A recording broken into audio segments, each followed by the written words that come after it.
بسم اللہ الرحمن الرحیم۔ کیا میت ہماری باتیں سنتی ہے؟ حضور اکرم صلی اللہ علیہ وسلم کی حدیثوں کو پڑھنے سے صاف معلوم ہوتا ہے کہ مرنے والے کو ہم بھلے ہی مردہ سمجھتے ہیں، لیکن سچ تو یہ ہے کہ وہ زندہ ہوتا ہے۔ یہ دوسری بات ہے کہ اس کی زندگی ہماری اس زندگی سے بالکل الگ ہوتی ہے۔ پیارے نبی صلی اللہ علیہ وسلم نے فرمایا ہے کہ مردے کی ہڈی توڑنا ایسا ہی ہے جیسا زندگی میں اس کی ہڈی توڑی جائے۔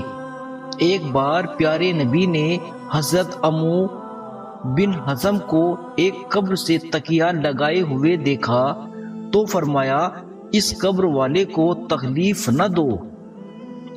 جب انسان مر جاتا ہے تو اس دنیا سے نکل کر برزخ کی دنیا میں چلا جاتا ہے، چاہے ابھی اسے قبر میں بھی نہ رکھا جائے یا آگ میں بھی نہ جلایا جائے، اس میں سمجھ ہوتی ہے۔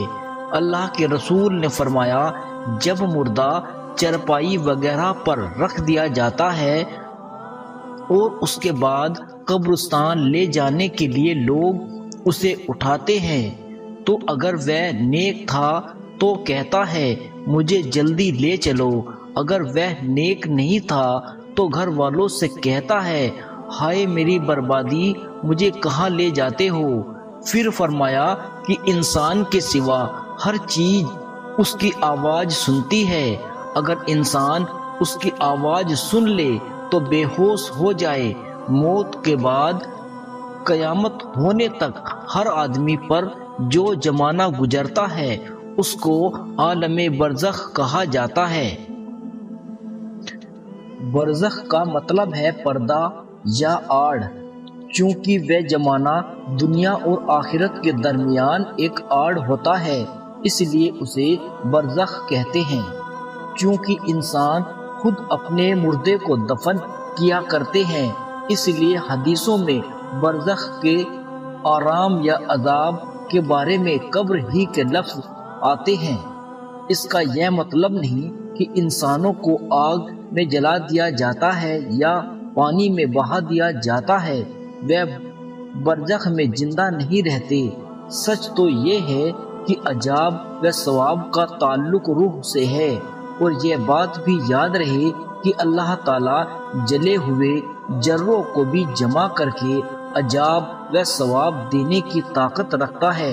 حدیث شریف میں آتا ہے کہ پہلے زمانے میں ایک آدمی نے بہت زیادہ گناہ کیے، جب وہ مرنے لگا تو اس نے اپنے بیٹوں کو وصیت کی کہ جب میں مر جاؤں تو مجھے جلا دینا اور میری راکھ کو آدھی دھرتی میں بکھیر دینا اور آدھی سمندر میں بہا دینا۔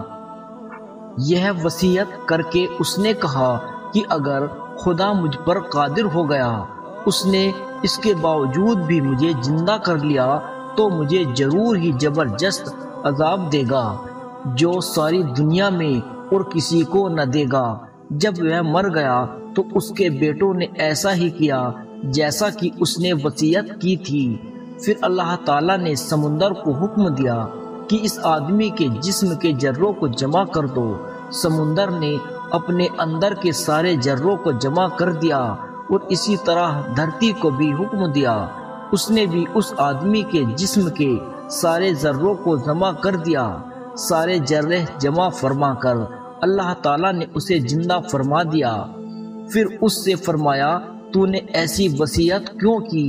اس نے عرض کی اے میرے پالنہار، میں نے تیرے ڈر سے ایسا کیا تھا اور آپ خوب جانتے ہیں۔ اس پر اللہ تعالیٰ نے اسے بخش دیا۔ حدیث شریف کی روایت سے یہ بھی معلوم ہوتا ہے بندے برزخ میں ایک دوسرے سے ملاقات بھی کرتے ہیں اور اس دنیا سے جانے والے سے یہ بھی پوچھتے ہیں کہ فلاں کا کیا حال ہے اور کس حالت میں ہے۔ حضرت ابو سعید بن جبیر رضی اللہ تعالی عنہ فرماتے ہیں کہ جب مرنے والا مر جاتا ہے تو برزخ میں اس کی اولاد اس کا اس طرح سواگت کرتی ہے جیسے دنیا میں کسی باہر سے آنے والے کا کیا جاتا ہے۔ اور حضرت ثابت بنانی فرماتے تھے کہ جب مرنے والا مر جاتا ہے تو برزخ کی دنیا میں اس کے رشتہ دار ناطے دار جو پہلے مر چکے ہیں اسے گھیر لیتے ہیں، اور وہ آپس میں مل کر اس خوشی سے بھی زیادہ خوش ہوتے ہیں جو دنیا میں کسی باہر سے آنے والے سے مل کر ہوتی ہے۔ حضرت قیس بن قبیصہ فرماتے ہیں کہ اللہ کے رسول نے فرمایا کہ جو آدمی ایمان والا نہیں ہوتا اسے مردوں سے بات چیت کرنے کی اجازت نہیں دی جاتی۔ کسی نے عرض کیا کہ اے اللہ کے رسول، کیا مردے بات چیت بھی کرتے ہیں؟ فرمایا ہاں، وہ ایک دوسرے سے ملاقات بھی کرتے ہیں۔ حضرت عائشہ رضی اللہ تعالی عنہا فرماتی ہے کہ اللہ کے رسول نے فرمایا کہ جو آدمی اپنے مسلمان بھائی کی قبر کی زیارت کرتا ہے اور اس سے مانوس ہوتا ہے یہاں تک کہ زیارت کرنے والا اٹھ کر چلا جاتا ہے۔ حضرت ام بسر فرماتی ہے کہ میں نے اللہ کے رسول سے عرض کیا کہ اے اللہ کے رسول، کیا مردے آپس میں ایک دوسرے کو پہچانتے ہیں؟ آپ نے فرمایا تیرا بھلا ہو، روح مطمئن و روح جسے اطمینان حاصل ہو جنت میں ہرے پرندوں کی شکل میں ہوتی ہے۔ اب تو خوب سمجھ لے کہ پرندے اگر آپس میں ایک دوسرے کو پہچانتے ہیں تو روحیں بھی آپس میں ایک دوسرے کو پہچانتی ہے۔ حضرت ابو سعید خدری کہتے ہیں کہ اللہ کے رسول نے فرمایا کہ جو آدمی قرآن مجید پڑھنا شروع کرے اور پورا کیے بنا مر جائے تو قبر میں ایک فرشتہ اسے قرآن پاک پڑھاتا ہے، چنانچہ وہ اللہ سے اس حال میں ملاقات کرے گا کہ اسے پورا قرآن مجید حفظ یاد ہوگا۔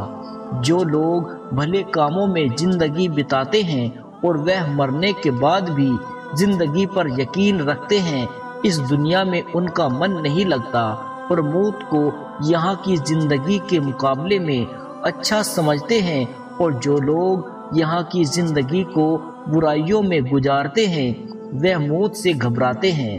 سلیمان بن عبد الملک نے ابو حازم رحمۃ اللہ علیہ سے پوچھا کہ اب بتائیے کہ ہم موت سے کیوں گھبراتے ہیں؟ انہوں نے فرمایا اس لیے گھبراتے ہیں کہ تم نے دنیا کو آباد اور آخرت کو برباد کیا ہے، اس لیے آبادی سے ویرانے میں جانا پسند نہیں کرتے۔ سلیمان نے کہا صحیح ہے، آپ سچ کہتے ہیں۔ جس آدمی کو قبر کی زندگی پر یقین ہو اور اپنے اچھے کاموں کے بدلے وہاں اچھے حال میں رہنے کی امید ہو، اور وہ یہ سمجھتا ہو کہ اس دنیا کے دوست ساتھی رشتہ دار کو چھوڑ کر چلا جاؤں گا تو برزخ میں رشتہ دار اور جان پہچان والے مل جائیں گے، تو پھر موت سے کیوں گھبرائے؟ اس زندگی کو برزخ کی زندگی پر کیوں بہتر سمجھے؟ اللہ کے رسول صلی اللہ علیہ وسلم نے فرمایا کچھ روایتوں میں یہ بھی ہے کہ پیارے نبی نے موت کو مومن کا تحفہ بتایا ہے، اور یہ بھی فرمایا ہے کہ انسان موت کو ناپسندیدہ سمجھتا ہے، حالانکہ موت فتنوں سے بہتر ہے کہ جتنی جلدی موت آ جائے گی اتنی ہی جلدی دنیا کے فتنوں سے بچ جائے گا۔ حضرت انس فرماتے ہیں کہ اللہ کے رسول نے فرمایا کہ انسان کے دنیا سے انتقال کرنے کی مثال ایسی ہے جیسے بچہ ماں کے پیٹ کی تنگی اور اندھیرے سے نکل کر دنیا کے آرام و راحت میں آ جاتا ہے۔ مطلب یہ ہے کہ مومن کے لیے موت بڑی اچھی چیز ہے، بس شرط یہ ہے کہ نیک عمل کرنے والا ہو اور اس کے اپنے اور اللہ کے درمیان معاملہ ٹھیک رکھا ہو۔ جو بندے نیک کاموں میں زندگی گزارتے ہیں اور وہ موت کو اس زندگی پر بڑھاوا دیتے ہیں اور وہاں مصیبتوں اور پریشانیوں سے نکل کر جلد سے جلد امن و امان اور راحت و چین والی ہمیشہ کی زندگی میں جانا چاہتے ہیں۔ حضرت ابو ہریرہ رضی اللہ تعالی عنہ نے ایک بار کسی سے پوچھا کہ کہاں جا رہے ہو؟ انہوں نے جواب دیا کی بازار کا ارادہ ہے۔ فرمایا ہو سکے تو میرے لیے موت خریدتے لانا۔ مطلب یہ تھا کہ ہمیں اس دنیا میں رہنا پسند نہیں، اگر قیمت میں بھی موت ملے تو خرید لے۔ حضرت خالد بن مدان فرماتے تھے کہ اگر کوئی آدمی کہے کہ جو آدمی سب سے پہلے فلاں چیز چھو لے تو وہ اسی وقت مر جائے گا، تو مجھ سے پہلے کوئی بھی اس چیز کو نہیں چھو سکتا۔ ہاں، اگر مجھ سے زیادہ کوئی دوڑ سکتا ہو تو وہ مجھ سے پہلے پہنچ جائے تو الگ بات ہے۔ ایسی ہی اچھی اور سچے واقعے کے ساتھ پھر ملیں گے۔ ویڈیو کو لائک کر دیجئے اور کمنٹ باکس میں ایک پیارا سا کمنٹ ضرور کیجئے گا۔ ملتے ہیں ایک نئی ویڈیو کے ساتھ، تب تک خدا حافظ۔